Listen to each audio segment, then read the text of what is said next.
Let's talk about how to build a sustainable supply chain to supersize and grow your business. Now, we talked about creating a sustainable, socially responsible business yesterday. And today I want to go a little deeper on that with respect to our supply chain. Now, I don't know about you, but did you have a business back in 2020 during the pandemic? If you did, raise your hand. I certainly did. And if you are like me, you realize that all of a sudden the world changed and our ability to get certain things, supply things, think toilet paper for the vast majority of the planet and the United States became a scarce commodity. Now, I used to make toilet paper for a living, so I have my own thoughts on that, but that was my first job out of college. The point is, it's incredibly important from a business standpoint to have control over our ability to get what we need in order to operate our business, our supplies, right? If you're in a manufacturing world, I grew up in the manufacturing world. I love manufacturing. And so resource management and supplies is really, really important to me. And it should be important to you as well.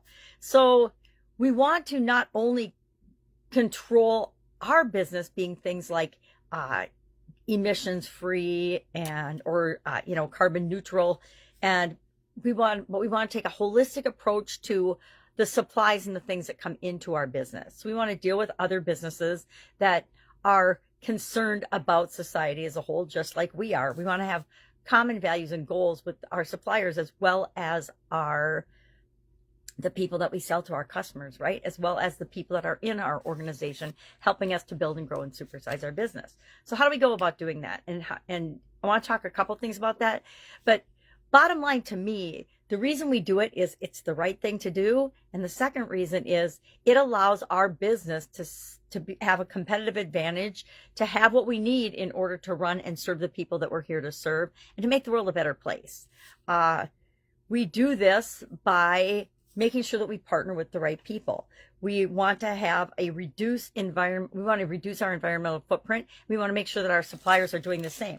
We don't want to use inputs into our products and services that are not environmentally sound, because that rubs off on us, right? We get the reputation of the people whose supplies we use. The better quality, the more environmentally sound the supplies we use in our products and services, the better our business's reputation is. So we want to reduce carbon emissions, of course. We want to minimize waste. We want to conserve natural resources and things. We want to promote social responsibility. We want to make sure that we are using fair labor processes and that our supply chain is as well. This also goes on to how we distribute our products and services as well, right? We want to make sure that those things are sustainable too as well. So our distribution chain should be just as sustainable as our supply chain is. We want to make sure that we promote workforce safety. Always been a big concern of mine. And I teach my children and my grandchildren safety first.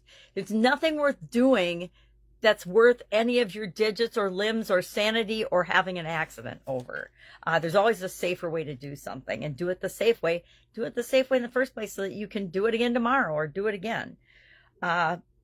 There's a philosophy in the world that I've grown up in that we take, make, and dispose of things. If you've ever seen any of these documentaries on plastic floating islands and things, you know exactly what I'm talking about.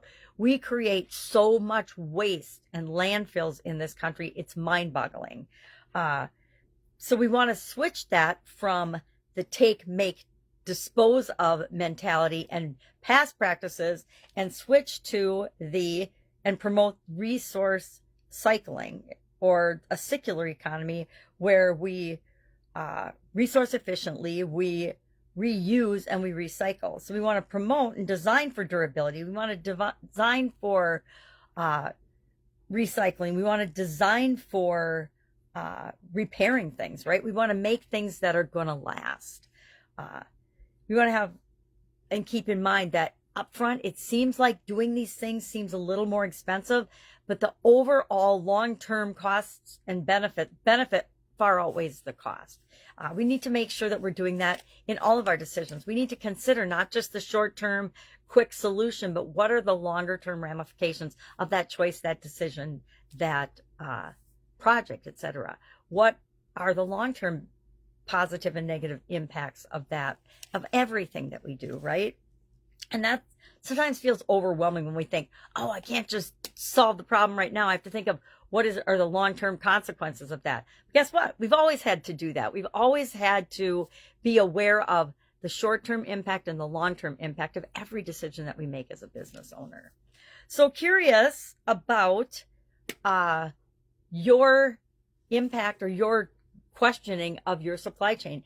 Do you, and I used to do supply chain audits as part of my corporate role. And as I was getting into different businesses, we always interview our suppliers. We always find out what we need to know and what we can about their business, because we want that to be a match for us, right? We don't want to do businesses that have different core values than we do, because that negates our brand, that negates the good that we're trying to do in the world. And it makes us look bad, right? If we find out that one of our suppliers is super unethical or laundering money or doing something illegal or immoral or wrong or cheating the system in some way, that rubs off on us. And so we never want that to happen.